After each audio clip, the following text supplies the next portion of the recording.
It's Nolan.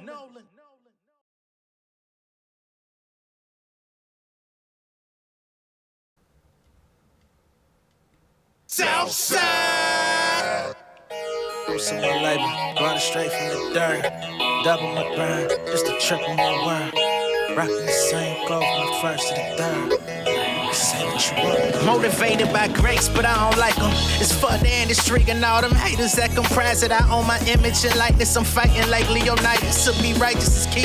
I had to make my circle tighter, cause they life is the street. I'm from the jungle where you kill what you eat. I love the feast. Taught myself how to cook, it was Franks and butter beans. Hot summers, no treats. Niggas born with no retreat. If they gotta get you, they willing to shoot you right through the priest. That's where I'm raised at. Today back. Y'all niggas listening to slave rap. Just got my chain back, crafted by Arabs. Wait, I got a blade strapped under the wave cap. My city full of niggas bleeding like a fucking ASAS. So when I say I overcame the odds, I don't pray to God. Watch niggas that was shaving hard, had to take a charge till I came to change the cards. Hey, I ain't got no words for y'all. I don't do the rap beats. I'm trying to get my girl to drop. But I know it's gonna get better than this, for sure. I don't have everything that I want, but if there's one thing that I know, it's gonna get better than this, for sure. Hey.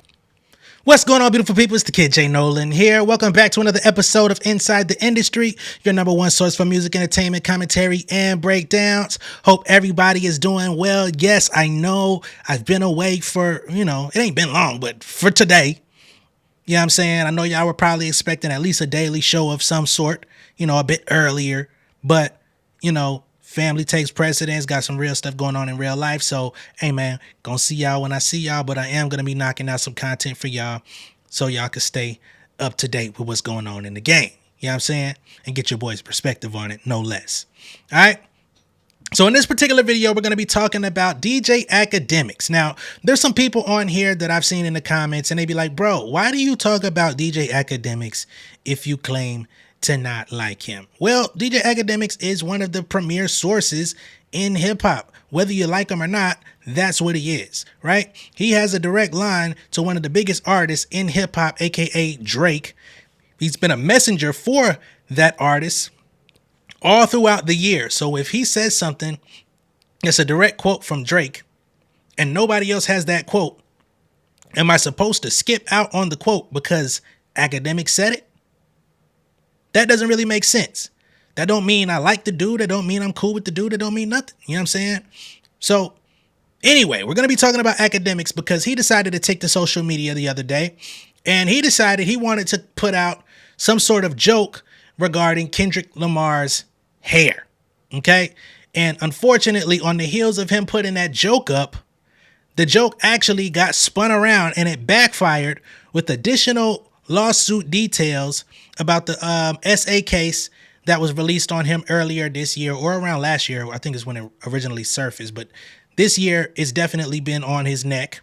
So we're going to get into all of that, right? Because this is the same guy that not too long ago was saying people need to move on from the battle. Drake wants to move on from the battle and all of this type of stuff. But yet you keep antagonizing the situation by trying to prod it forward with narratives, right? I don't think that makes very much sense, but we're going to get to the bottom of that today. All right. So let's go ahead and pull up the original piece, shall we? So this is a tweet from Akademiks TV, where he says Kendrick Lamar went to Ghana and got fake hair locks transplant via L-Bird leaf. He didn't say this is a rumor. He didn't say this is what somebody told me. He put his definitive stamp on it and said he went to Ghana and got fake hair locks transplant. Now, the funny thing to me is if you actually were paying attention to the Mr. Morale rollout, I'm sure a lot of people weren't because everybody tried to say that they didn't like the album. They weren't supporting the album, but now everybody loves the album. You know what I'm saying? But I was tuned in. I actually did a live review of the album when it dropped on YouTube way before I even had a following. So, but if you were following that, then you know Kendrick went over to Ghana That's where he was when the Mr. Morale album dropped.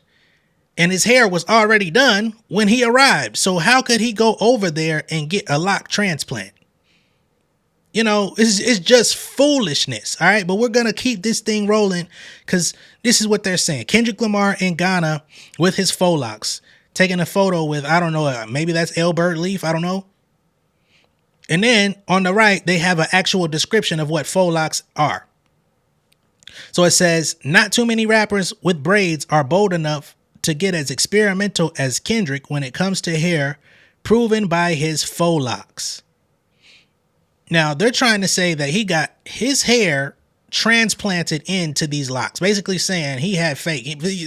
Basically, a roundabout way, they saying the nigga had weave in his shit. You know what I'm saying? Now, this is actually an accusation I saw more people put on Drake when he started getting those braids, because this nigga went from having a baby Kobe fro, shit, less than a baby Kobe fro, as a matter of fact, to having cornrows. But, you know, it is what it is. Nigga been wearing goddamn the Smino shit with the little barrettes and shit in his head. So I guess it's his real hair. You know what I'm saying? It ain't my place to talk about niggas' hair anyway, but this is what the conversation has devolved to. Right? It's one thing to say, what is it, the braids? But it's another thing to come out on your platform and say with your full chest that a nigga got faux locks. Very interesting to me. Very questionable to me, as a matter of fact. But that's what the nigga said. The shit is ridiculous, but you know, a man whose hair journey went from 2013 from having like the little high top John, 2015 to Pimp a Butterfly era, nigga was growing his shit out, even on Untitled Unmastered. Nigga said we finna grow our hair out on hoes. The whole TDE camp down there grew their hair out on hoes. 2017, we get to the damn era, nigga shit. We already see what's going on. By 2022, what make you think a nigga gotta go get faux locks when his shit already done been growing out for damn near 10 years? What type of dick is you smoking on, my boy? What type of shit is you smoking on, my boy? What is it? Formaldehyde? Is it meth? Is it some of the tequila? Like, what you smoking on, my nigga? What the fuck? Dead pre. What you smoking on? 20. What kind of wheels you riding on? 20. What the fuck is wrong with you, boy? Get your shit together. Okay? So, that tweet comes out. But that wasn't the end of it. Because if it was, we wouldn't be here, right? So, Twitter user comes out and says, hey, man, we're not finna sit nor stand for this bullshit. So then, this guy, CDC Mexico, comes out and says, nigga, speak on the court docs I spent all yesterday reading. This is directed at academics. How you and your homeboys gang that girl you had known for years, drugged her across concrete, kicked her out your house, and then got rid of her clothes and sheets that proved SA. Speak on that. You over here trying to speak on everybody else, what they got going on. Where is your response and rebuttal to that? The allegations against you. And I gotta say, these are some very harsh allegations. Very, very tough. Very, very compelling allegations. You know what I'm saying? Some wild shit going on here. So, let me go ahead and pull up. And I'm not going to show you guys any of the actual photos, because there are photos that have surfaced out of respect to the situation, out of respect to YouTube's guidelines, and out of respect to the young lady in question. We're not going to show any of that stuff, but there's definitely bruises. There's definitely camera footage of two men taking advantage of her. I'm sure they would claim that this was consensual, but from her account, she says it was not. As a matter of fact, she was not cognizant to give them consent, right? She was out of her wits. But all of this took place at DJ Akademiks' house. Right? So there's an account on Twitter, the Black Nancy Grace, and she actually put out screenshots of the lawsuit. Again, I will not be showing it to you all, but you can look up the Black Nancy Grace on Twitter and you can find it yourself if you haven't already. This post has 31.7 million views already. So a lot of people have seen this and know what I'm talking about by now. Okay. So she says Akademiks SA victim. And of course, anytime I say SA, we're just using it as a blanket statement for discretion purposes. The court filings have screen grabs and text messages, and she's all scarred up. If she was willing, why did they drag her across concrete? The evidence is damning, in my honest opinion. Okay. So in the lawsuit, it states Mr. Allen's hubris, guilty conscience, and sheer stupidity caused him to incriminate himself in several social media posts. They state on or about December 30th, 2023, Mr. Allen, and Mr. Allen is Akademiks. They say he took to social media and issued the following statement. This was his quote. They raided my house because there was a woman that came to my house. That woman claimed she was SA'd not by me, by other people. He also, Miss Abashe was unconscious. Okay, so this is another account from the lawsuit. It says Miss Abashe was unconscious, and in this piece here, you see screenshots of a man holding his manhood, I guess you could say, above her head. And then there's another young man who's on the other end of her, inserting himself, and she's like laying there. It's disgusting. They say Miss Abashe was unconscious or incoherent because it is unconscionable to believe that any person who is a willing participant in these acts can endure the pain of being dragged back and forth on concrete. And this is something that keeps being honed in on, is the fact that she was drug on concrete and she has the bruises on her skin and body to prove that there was some sort of forceful nature. She didn't walk. She didn't crawl. She was dragged, incurring scrapes and scratches on their back, buttocks, and elbows, especially while there is an empty lawn chair in arm's reach, as well as several empty rooms in the house. Below are some of the images of her injuries. And again, I'm not showing that. We did address this lawsuit earlier in the year, but I did not know anything about photos. They say, according to Miss Abashe, Mr. Allen was relentless. He tried to penetrate her rectally and was frustrated because she kept squirming and moving due to the pain. As a result, so this is where she says that Akademiks also violated her, right? It wasn't just the two friends at his house. He also joined in. As a result, Mr. Allen proceeded to SA her vaginally. Upon information and belief, Mr. Allen was not using protection when he rectally and vaginally SA'd Miss Abashe, as evidenced by the purported discovery of his spermicide on the kit, which was performed on Miss Abashe a few hours afterwards. She recalls begging Mr. Allen, aka Akademiks, to stop SAing her. She recalls her voice was faint as she continued to drift in and out of consciousness. She remembers crying for most of the assault, but losing her ability to move physically. She eventually gave up fighting in hopes that he would finish quickly. So while we out here debating about what a nigga hair look like, this is what you got going on behind the scenes. This is what you got going on behind closed quarters in your home.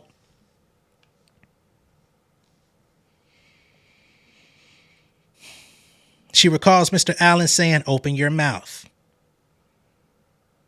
as he pulled on her hair. He said, "Open your mouth. I want to blank in your mouth." and we'll say blank as in arrive. This was her last memory of the attack. According to Miss Abache, she woke up confused the following morning and she searched for Mr. Allen. She looked around the house and found him in the basement on his computer.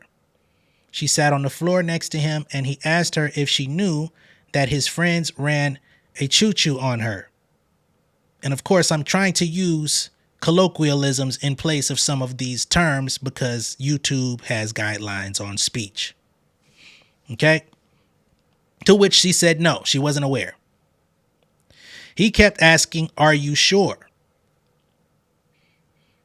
He told her everything was all right and that he was good if she was cool. According to Miss Abache, she was baffled and in disbelief.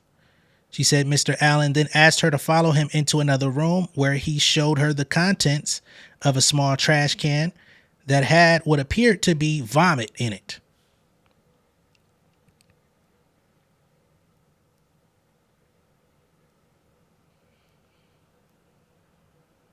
Okay. And 2 gold Magnum condom wrappers and asked, "You don't remember this?" She was still in disbelief. She had no recollection of ever being in that room the prior night. According to Miss Abache, it appeared that after John Doe 1 and John Doe 2, these are Akademiks' friends, 2 friends, SA'd her by the pool, the pair had taken her into another room into the house and continued to SA her brutally. Mr. Allen then handed her the can of vomit and asked her to throw it away. She then asked for her phone. Mr. Allen, and when I say Mr. Allen again, that's Ak, went to retrieve it. He continued telling her everything was all right if she was okay. At this point, she was still in disbelief and asked for proof of what occurred. She says Mr. Allen showed her surveillance footage of John Doe 1, SA'ing her briefly, and skipped through the video. She said as she watched the video, she looked like she was just lying there lifeless, which did not sit right with her. Mr. Allen then assured her that everything was okay, and as he spoke, he noticed that her, Miss Abache's demeanor began to change. Mr. Allen then hastily told her that his mother was on the way and would be there shortly and proceeded to order her a lift back to Pennsylvania. So he starts showing her the tape. She's looking at it and she's in disbelief. She's speechless. And he just casually says, my mom's on the way to the crib, so you got to get the fuck up out of here. Sends her packing in a lift from Jersey to Philly. Or Pennsylvania. Let's not say Philly. According to Miss Abache, Mr. Allen asked her where her clothing was. She responded that she had it. He asked her where her clothing was. She responded that she had it. He stood there with a suspicious look on his face. Miss Abache later learned from the police that Mr. Allen disposed of several items, bed sheets, etc., at the dumpster near his office. That's tampering with evidence. That's destroying evidence. Presumably, Mr. Allen was attempting to destroy the evidence of Miss Abache's SA. She began feeling uneasy. She felt that Mr. Allen was attempting to take her clothes for some reason, presumably to hide whatever evidence she may have of what happened to her the night before. As these thoughts ran through her mind, so as not to alarm, she remained composed as she waited for her lift to arrive. She then said bye and left his home. Later on, she called Ak while in the lift asking for more answers. He then began to blame her and ridicule her. Still trying to get answers, she pleaded with him, even apologizing for what occurred as she was desperate to learn of the series of events that had led to Mr. Allen and his accomplices' attack on her. She asked Mr. Allen, "Well, you said that it was both of them, but you only showed me one. Can you please send me proof of this?" To which Mr. Allen sent a screenshot of the attack on Miss Abache laid out on the concrete in front of the pool with 2 gentlemen.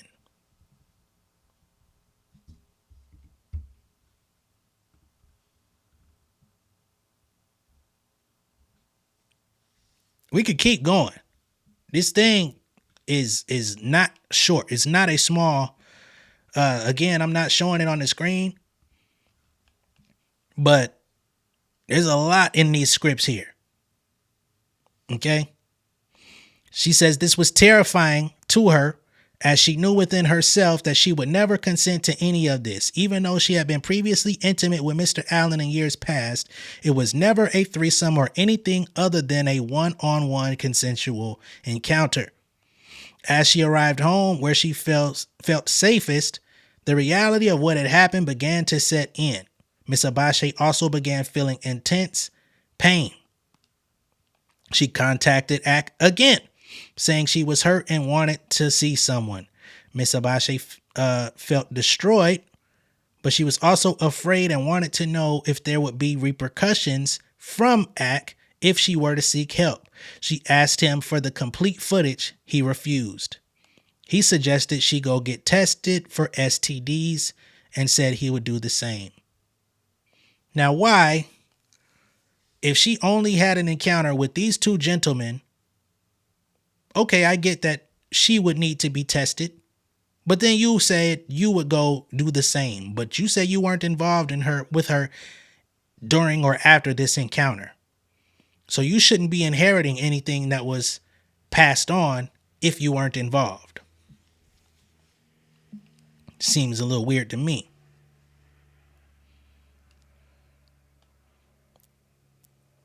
I guess she said the same thing. She says, this was an odd statement, as it was proof that Mr. Allen, who had not slept with Miss Abache for over a year, engaged in unprotected intercourse with her. Still fearful, she contacted her immigration lawyer, who advised her to contact the police regardless of the outcome. She called the police and reported an incident of SA. They told her that due to the seriousness of such matter, she needed to appear in person to speak with them and that she should schedule a visit at the hospital. She then went to the hospital, Penn State Health St. Joseph, where the SANE test was performed, and the police called Miss Abache to schedule a meeting. According to her, during the meeting with the police, a statement was taken, photographs of her bruises and scars were taken, and the officers asked her to participate in a recorded call with Akademiks. According to her, during the recorded wired call, the police wrote down a list of questions for her to ask him, but told her not to make it evident that the police were listening in. She remembers asking him to describe how she looked when he saw her in the bed. He answered, "You look like you were in the pool." She says on this call, ACT graphically recounts and admits to having intercourse with her, even going as far to describe her vaginal area as being loose, stating, "I know what your pee feels like. That ish felt loose," and pee, of course, you know what I mean. Based on information and belief, this evidence was used to obtain a warrant for the footage, and police secured the footage and other evidence. According to Miss Abache, the results for the SANE test produced evidence that Miss Abache had been SA'd. In addition to the kit, she had images of bruises on her arm, back, buttocks, and legs that are evidence of the struggle she endured and the sheer brutality of said attack. At the time, Miss Abache, who was 5'5" and weighed less than 115 pounds, the attackers were approximately 5'10", 160, John Doe 1, and 5'11", 180, John Doe 2. As detailed earlier, she was SA'd on a concrete pool deck. As evidenced by the photos, Miss Abache's body was lying limp and lifeless while John Doe 1 and 2 proceeded to pull her back and forth on the concrete, causing bruising and lacerations on her body. There's also text messages between herself and Akademiks of them going back and forth. There's also video of her coming out and speaking on this situation earlier this year, which we did talk about. But the people are wondering why Akademiks hasn't been so forthcoming about all of these incidents as he is about spreading information, misinformation at that, about one Kendrick Lamar, or trying to come to the aid of Drake. I wonder if this thing goes down the way that it could, how long Drake will remain in contact with you about anything. Okay. But nonetheless, he did come out and release some sort of statement as this has been rehashed from about May of this year. So let's see what he had to say for himself. I'll do y'all the favor of not showing his face on the screen, but we will play the audio. It's only about 2 minutes.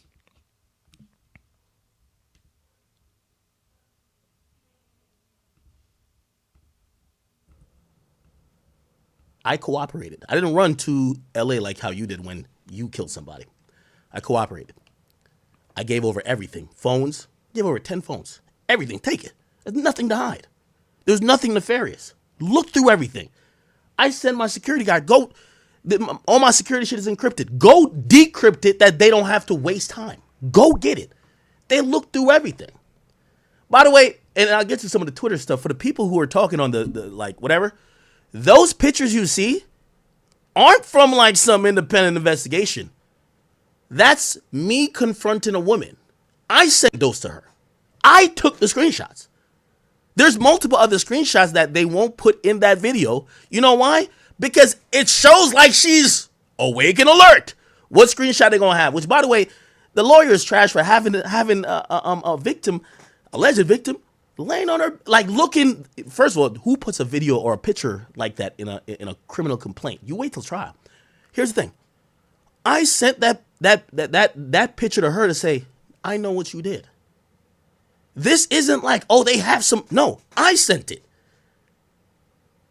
The only people who have seen that, you know what's crazy about this? The only people who have seen that is me and the police. The young woman who's talking about it has never seen it. These claims she's making, what is she talking about? Which is it? Did you not remember or do you now remember? But now you remember whatever. But there's other pictures. Again, of course, I'm not going to be stupid and put it up here. I sent other pictures to her. Other pictures where she's on all fours. Other pictures where she's moving around. Those are not going to get included by the lawyer. Doesn't help the case. Let's look through all the pictures that got sent. Well, this picture don't really look like. Okay, I'm going to use this picture because it looks like it could go to our story. It's all good. It's fine. The facts of that case is, and Taxstone, let me put you on some game because you've been in jail looking like you've been doing a lot of telegramming, but not a lot of facts, okay? The facts of that case is that not only did I cooperate with the police looked at my phone, messages before and after with the woman, messages before and after with the other people who might have been at the residence. They looked at.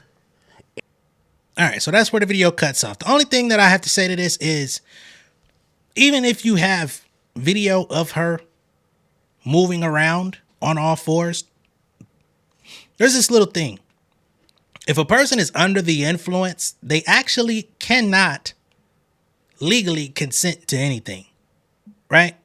So it don't mean that she was completely passed out through the entire encounter. It means that she was not cognizant of what was going on because she was under the influence. She claimed she was drugged. It takes some time for drugs to fully kick in, but you can get groggy, right? You can get a little bit off balance. You start stumbling. You know what I'm saying? There's like levels to being drugged. There's levels to being under the influence of different things. You don't just pass out and just wake up the next day. I mean, there are instances where that happens to people as well, but it's all contingent upon how these substances react to the chemistry within your body. So I don't really feel like that proves anything, but again, we're going to have to watch this. We're going to have to see how this thing continues to unfold, right? But that audio that I played y'all, that was old. I actually recall hearing that once before. I don't see him addressing that currently. Somebody resurfaced that video, I guess, to show that he did speak on the situation. But as this whole incident has been reintroduced to the public, because it was kind of swept under the rug like a lot of these cases do. When they first come out, people say something about it, they get swept under the rug. Nobody talks about it again. Everybody forgets about it. People aren't really offering you that same leeway at this point. So perhaps you don't want to worry about what the fuck Kendrick did or didn't put inside his head, right? Perhaps you might just want to make sure everything is kosher on your end. All right. Let me know what y'all think of this down below in the comments. I know this was the details of that lawsuit, and there's much more to it. That wasn't the complete thing. Very graphic. I'm quite sure very triggering. But this is what's going on. This is what the people are asking for. They're saying, if you're going to report on all of these things, report on what you got going on. Report on your case. Report on your updates. Report on how you're going to exonerate and clear your name. How about that? I think that's a fair ask. Let me know what y'all think. Once again, I'm going to check out, sign out. I will catch y'all on the next one. Much love and respect, y'all. Be sure to like and share the video on the way out. I'll see y'all on the next one. Peace. King of my city and cul-de-sac. Coming out swinging like soldier rag. Leading my people like quarterback. Boy, I study this shit, I'm an almanac. Had to get up and grind. Knowledge is booming, I'm here to apply. Came with the chip and the dip, it just single the mind. We finna do more than survive. I need my check. Spinning the block for the Gouda. We hitting the jeweler to flood out the net. We don't do beef for computers, I'm straight out the sewer. We come when you rest. Niggas be looking perplexed, so keeping my foot on their neck. No map, I trust my gut for the quest. But drama, I'm fully abreast. I was ready for years and they doubted me. All of a sudden they tell me they proud of me. I've been dropping these haters like calories. Cross them out, I came back with some boundaries. Stand for my honor, but too raw, no corner. Packing the stick with a drummer. Wanna catch my bad, won't fumble. I done came too far to be humble.